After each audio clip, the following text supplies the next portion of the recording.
আসসালামু আলাইকুম রহমতুল্লাহ। সম্মানিত দর্শক শ্রোতা ভাই এবং বোনেরা, পবিত্র রমজানের আজকের এই জুমার দিনে আপনাদের সামনে আমি এই ভিডিওটি উপস্থাপন করছি।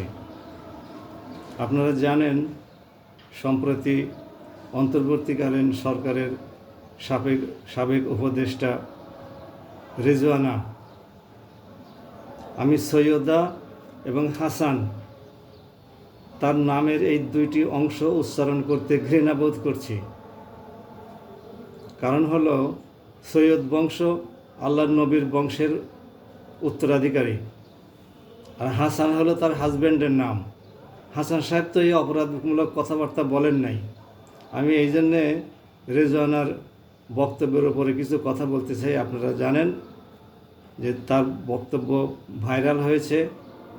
সে বলেছিল যে জামাত 168টি আসন নিয়ে ক্ষমতায় আসতে চেয়েছিল, তা ইঞ্জিনিয়ারিং করে 68তে নামিয়ে আনা হয়েছে।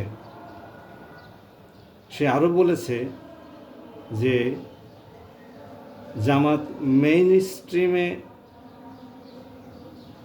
আসতে চেয়েছিল, তাকে আমরা মেইন স্ট্রিমে আসতে দেই নাই, তাকে মেইন স্ট্রিমে আসতে দেওয়া হবে না। আমি রেজওয়ানাকে আল্লাহ রাব্বুল আলামিনের কালামে পাকের একটি আয়াত স্মরণ করিয়ে দিতে চাই।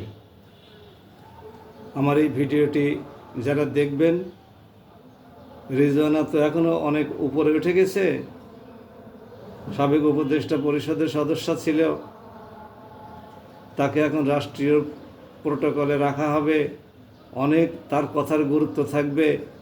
সে একজন সমাজকর্মী, তার হাজব্যান্ড একজন সমাজকর্মী, এবং একসময় তাকে অপহরণ করা হয়েছিল, নানান পরিচয়ে সে পরিচিতা।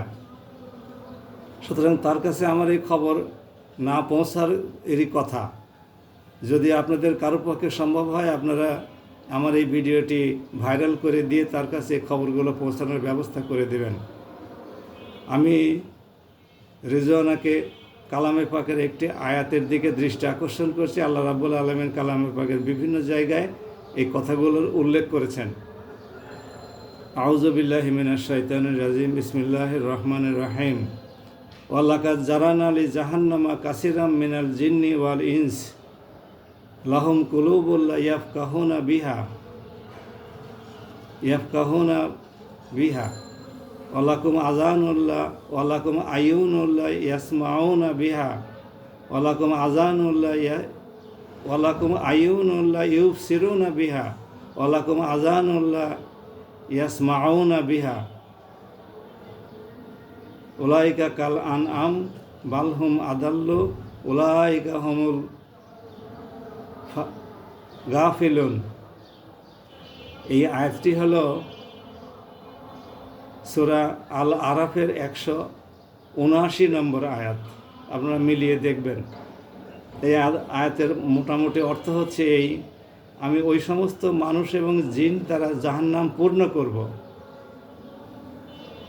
ওই সমস্ত মানুষ এবং জিনদেরকে দিয়ে আমি জাহান্নাম পূর্ণ করব, যাদের কল্ব বা হৃদয় আছে সেটা দিয়ে অনুভব করে না,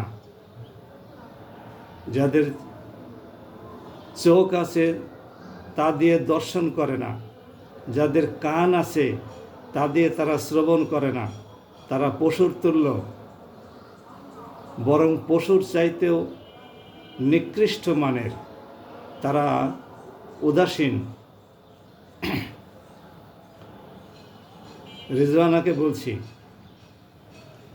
আপনি খুব ভালো করেই জানেন যে জামাত যদি ক্ষমতায় না আসে, তাহলে জামাতের মধ্যে কি মর্ম পীড়ার সৃষ্টি হবে। আপনি এটা আপনি জানতেন, কিন্তু আপনি অনুধাবন করেন, তার মানে আপনি আপনার হৃদয় দিয়ে ভাবেন নাই। আপনি শুনেছেন যে জামাত ক্ষমতায় আসতে যাচ্ছে,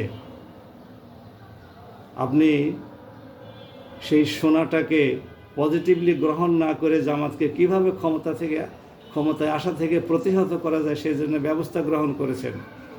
জামাতের মর্মবেদনা আপনার কর্ণকুহরে প্রবেশ করে নাই। আপনি চোখ দিয়ে দেখলেন যে জামাতের ভোটকে কমিয়ে অন্য আরেকটি দলের ভোটের সংখ্যাকে বাড়িয়ে ইঞ্জিনিয়ারিং করে রাতের অন্ধকারে যখন মানুষ সুখের নিদ্রা যায়, সারাদিন পরিশ্রমের পরে সুখের নিদ্রা যায়, তখন আপনারা এই সর্বনাশটি করলেন। এটা আপনি কানে শুনেছেন, আপনি চোখে দেখেছেন। এরপরে আল্লাহ পাক যেটা বলছেন, উলাইকা কাল আনাম, তারা পশুর তুল্য, বালহুম আদাল্লু, না তারা পশুর চাইতেও নিকৃষ্ট। আপনি বলুন, পশুর চাইতে নিকৃষ্ট আপনি হতে চান? কালামে পাকের এই আয়াত বিশ্লেষণ করলে আপনাকে পশুর চাইতে নিকৃষ্ট মানের জীব হিসেবেই আল্লাহ রাব্বুল আলামিন ঘোষণা করেছেন। এই ঘোষণা আমার নয়, আমি বলেছি সূরা আল আরাফের 179 নম্বর আয়াত দেখুন, সূরা মায়েদার মধ্যেও এই আয়াতটি আছে। আরেকটি আয়াত আপনাদেরকে আমি শোনাই, সেটি হচ্ছে এই বিসমিল্লাহির রহমানির রহিম, ওয়া মাল্লাম ইয়াহকুম আনজালাল্লাহু ফাউলাইকা হুমুল কাফিরুন, ওয়া মাল্লাম ইয়াহকুম আনজালাল্লাহু ফাউলাইকা হুমুল ফাসিকুন, ওয়া মাল্লাম ইয়াহকুম আনজালাল্লাহু ফাউলাইকা হুমুল জালিমুন। এই আয়াতের অর্থ হচ্ছে, এই আল্লাহর দেওয়া বিধান অনুসারে যারা বিচার ফয়সালা করে না, সাব্যস্ত করে না, সিদ্ধান্ত গ্রহণ করে না, তারা কাফির, তারা ফাসিক এবং তারা জালিম। আপনারা কালামে পাকের আয়াত দেখে নেবেন, হাফিজ সাহেবদেরকে জিজ্ঞেস করবেন, এই 3টি আয়াত 44, 45 এবং 47 সম্ভবত সূরা মায়েদার মধ্যে আছে। আপনারা দেখে নেবেন, যদি আমার আয়াতের সংখ্যা ভুল হয় আপনারা সংশোধন করে নেবেন।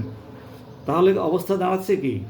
আল্লাহর বিধান হলো, যে যে পরিমাণ ভোট পাবে তাকে সেই পরিমাণ ভোট দায়িত্বশীল ব্যক্তি যারা আছে তারা প্রদর্শন করে সেই দলকে জিতাবে, আর যে দল না পাবে তাকে হারাবে। এটাই হচ্ছে আল্লাহর বিধান। আপনারা এই আল্লাহর বিধানকে লঙ্ঘন করেছেন, কাজে আপনি কাফির, আপনি ফাসিক, আপনি জালিম। রিজওয়ানাকে বলছি, আপনি কি কাফির হতে চান? এই দুনিয়া থেকে কি আপনি কাফির হয়ে বিদায় নিতে চান? আপনি কি পাপাচারিণী হয়ে বিদায় নিতে চান? আপনি কি জালিম হিসেবে বিদায় নিতে চান কিনা সে সিদ্ধান্ত আপনার। আল্লাহ রাব্বুল আলামিনের ঘোষণা এটা। আরেকটা বিষয়, জুমার দিন আমি নামাজে চলে যাব, সংক্ষিপ্ত ভিডিও করে চলে যাচ্ছি। আমি রাসূলুল্লাহ সাল্লাল্লাহু আলাইহি সাল্লাম একটা হাদিস আপনাদের সামনে তেলাওয়াত করে রিজওয়ানার কাছে পৌঁছানোর জন্য বলছি। আবু উমামা রাদিয়াল্লাহু আনহু কর্তৃক বর্ণিত, আল্লাহ রসুল সাল্লাল্লাহু আলাইহি সাল্লাম বলেছেন, যে ব্যক্তি নিজের কসম দ্বারা কোনো মুসলিমের অধিকার হরণ করে, সে ব্যক্তির জন্য আল্লাহ দোজখ ওয়াজিব এবং জান্নাত হারাম করে দেন।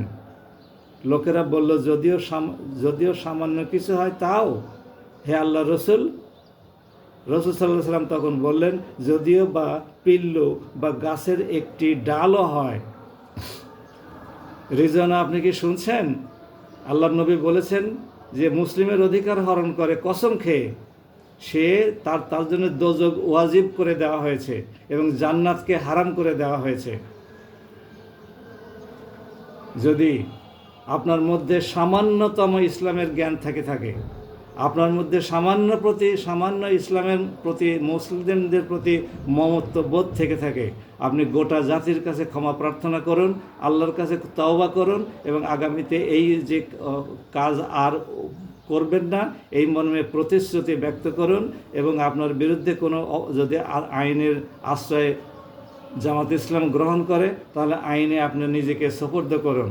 আশা করা যায় আপনি এই কাফির হওয়া থেকে বেঁচে যাবেন, পাপাচারিণী হওয়া থেকে বেঁচে যাবেন, জালিম হওয়া থেকে বেঁচে যাবেন। তা আপনি পশুর তো চাইতে নিকৃষ্ট জীব হওয়ার হাত থেকে বেঁচে যাবেন। আজকে এখানেই শেষ করছি। রিজওয়ানাকে সতর্ক হওয়ার আহ্বান জানাচ্ছি এবং আমি ডক্টর ইউনূসকে জিজ্ঞেস করি, উপদেষ্টা, আপনার নিয়োজিত উপদেষ্টা পরিষদের সদস্য জাতির এত বড় একটা সর্বনাশ করে গেল, আপনি কি এর দায় এড়াতে পারেন? যদি আন্তর্জাতিক মহলে আপনাকে জিজ্ঞাসা করা হয় যে তোমার উপদেষ্টা মণ্ডলীর সদস্য একজন এই বক্তব্য দিয়েছে, তুমি এটাকে মেনে নিলে কি করে? তুমি তার বিরুদ্ধে অবস্থান নিলে না কি কেন? তুমি নোবেল জয়ী একজন বিশ্ববিখ্যাত ব্যক্তি হওয়ার পরেও এইটাকে তুমি কিভাবে সহ্য করলা? তখন আপনার জবাব কী হবে? ডক্টর ইউনূস সাহেবের কাছ থেকে আমরা এটা আশা করি। সবাই ভালো থাকুন। আসসালামু আলাইকুম। বাংলাদেশ জিন্দাবাদ।